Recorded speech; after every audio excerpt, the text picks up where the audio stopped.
Ada nih, saya nggak tahu, kamu lihat aja mama kayak sana, kamu lihat aja mama di sana ya, kamu lihat aja.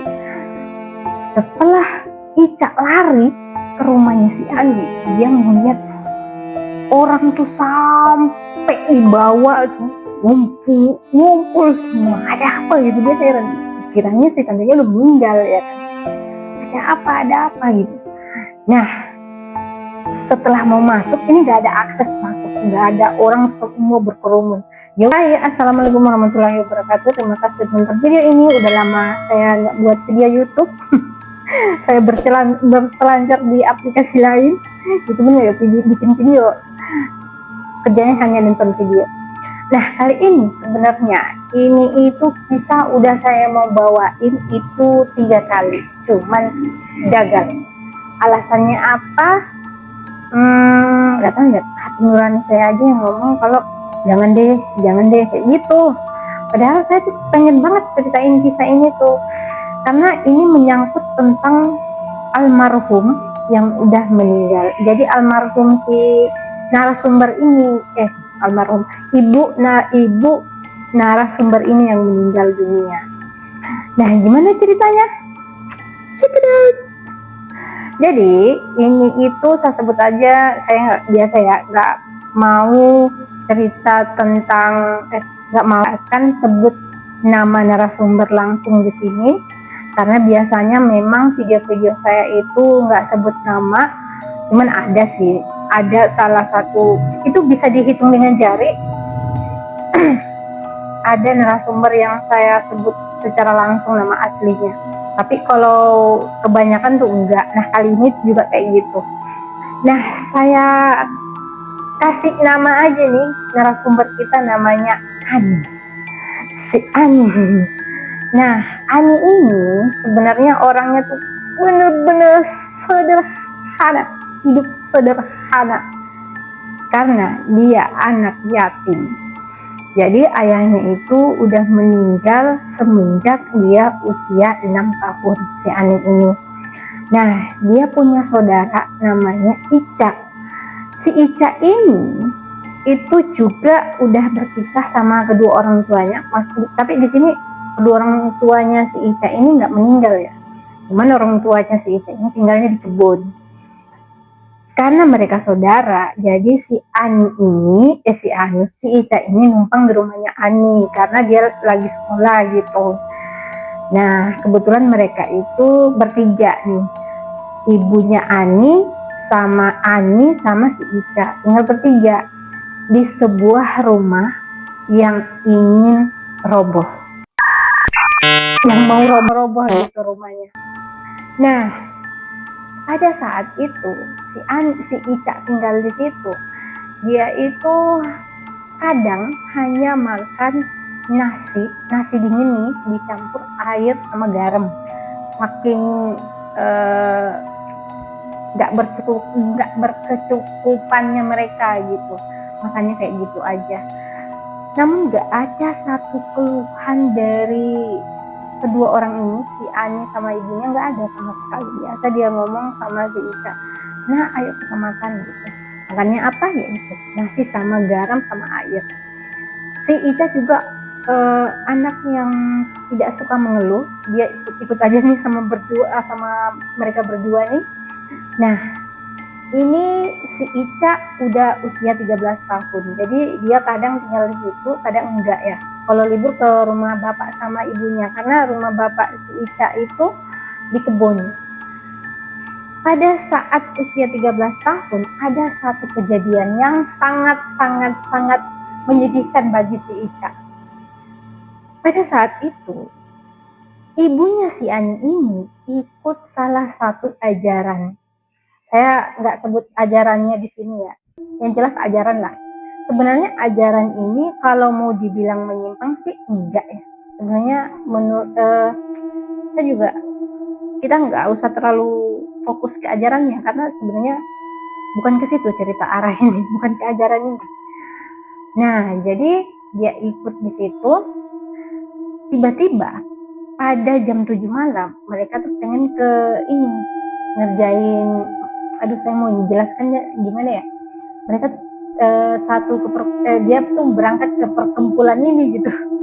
Saya takut salah menjelaskan ajaran ini.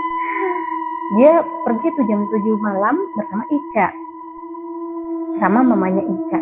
Kebetulan mamanya Ica sama Ica tuh masuk juga di ini tempat ajaran ini gitu. Masuk. Setelah pulang dari situ, tiba-tiba ibunya si Ani ini cerita gitu, tadi orang tuh kan pada hening, maksudnya nggak ada satu aktivitas yang dilakukan selain amalan itu gitu. Jadi si mamanya si Ani cerita, pada saat melakukan itu tiba-tiba dia merasa ada tangan yang pegang pundaknya dia, terus dielus-elus kayak gini, dielus-elus ya kan.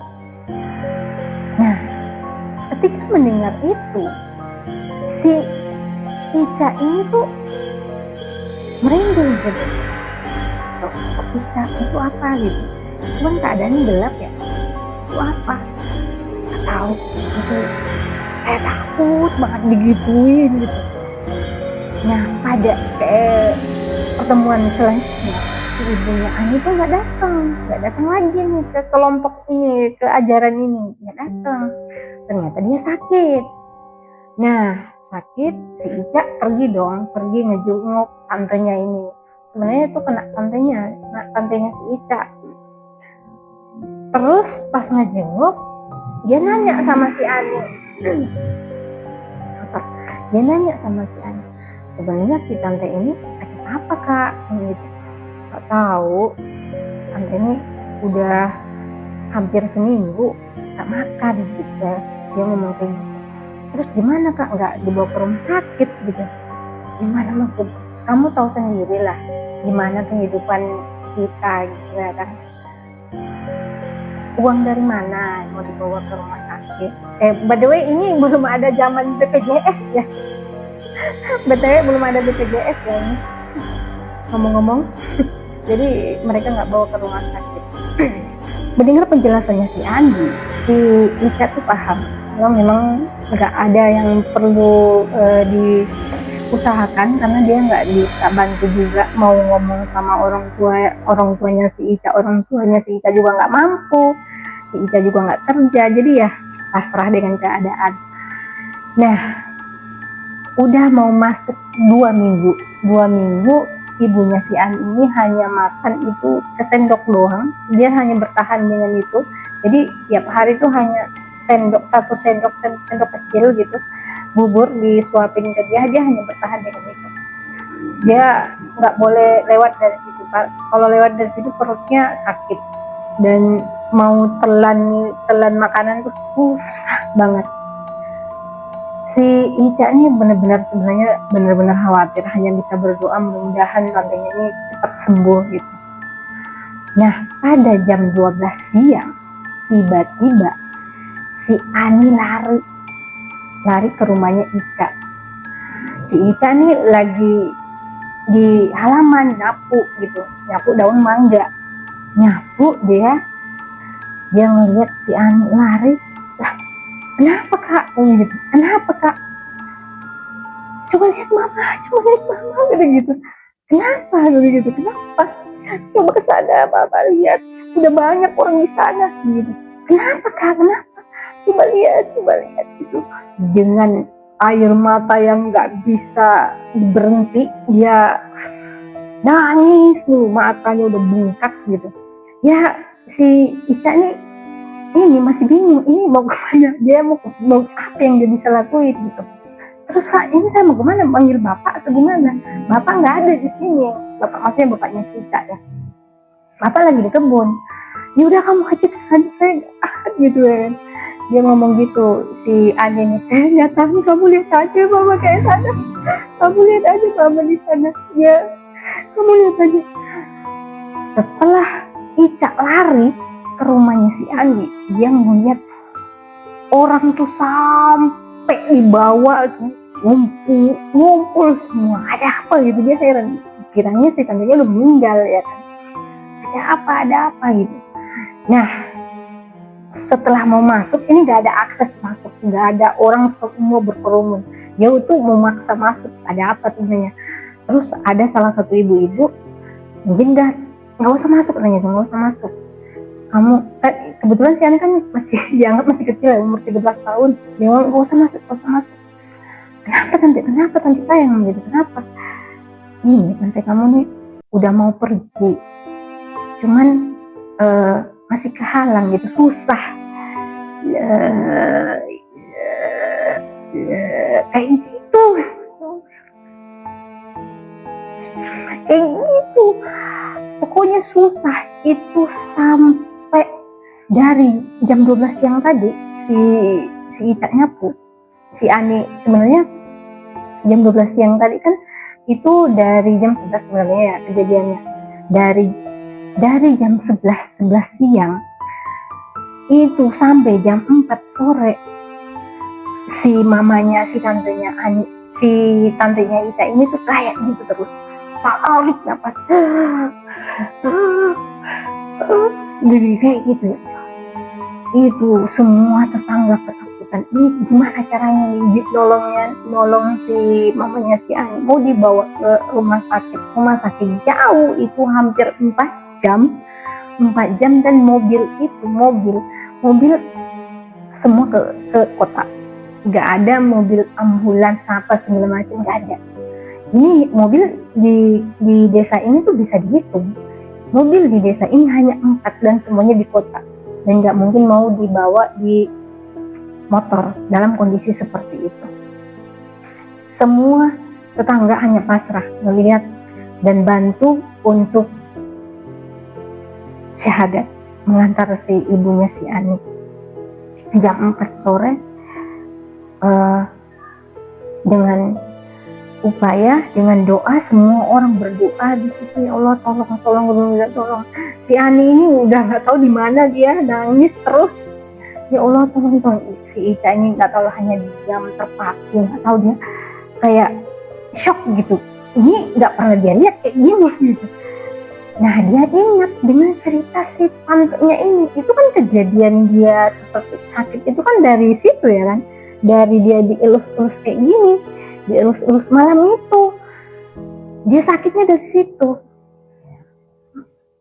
Dalam hatinya sih, apa ada hubungannya dengan itu, dengan ini tiba-tiba dari situ dia sakit, nggak ada. Tapi si tetangga ini tetap berusaha baca Al-Fatihah apa segala macam untuk mengantarkan si tantenya si Ani, ibunya si Ani ini. Sekitar jam 4.00 itu ibunya si Ani menghembuskan nafas terakhir.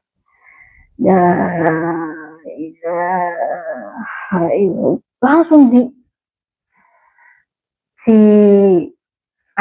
ada ibu-ibu di situ lari, dia ngomong, udah ibunya si Ani udah pergi, si Ani mana? Ibu itu tuh nanya si Ani ya kan, ibunya udah nggak ada, udah pergi. Itu si Ica lari keliling si Ani, kemana itu Ani ini larinya, dia nyari si Ani kemana lari, nah ketemu, ternyata di rumah tetangganya si Ica. Dia nyari, kak buruan pulang kak, ibu udah nggak ada. Dia manggil ibu ya karena udah lama tinggal di situ, ibu nggak ada, udah pergi kak, ayo cepat kak, ayo kak. Dengan ini dia udah nangis juga, si Ica ini nangis, ayo cepat kak, ayo lari gitu. Larilah mereka berdua nih ya kan, lari ke rumah dan melihat, wah di sini itu si Ani langsung terkapar nangis, nangis ibu, dia peluk itu. Si Ica tuh nggak tahan ya ngelihat, karena dia kan tahu proses mereka, hidup mereka itu, ini orang susah kok, malah hidupnya juga akhir hidupnya juga dikasih susah gitu ya kan. Dia hanya berpikir, ya Allah, jika dia punya dosa, ampunilah dosa-dosanya ya Allah. Nah setelah dimakamkan, ada rumor, jadi kematiannya itu ada hubungannya dengan si ini aktivitas yang dia masuki, amalan yang dimasuki gitu. Namun jika ada hubungannya dengan itu, tapi kenapa orang yang masuk yang lain itu nggak seperti itu, hanya si ibunya si Ani ini doang. Nggak tahu ya ini memang ada hubungannya atau nggak ada. Jadi kita kembalikan aja kepada masing-masing. Nah, gitu aja ceritanya. Semoga terhibur. Assalamualaikum warahmatullahi wabarakatuh. Dadah.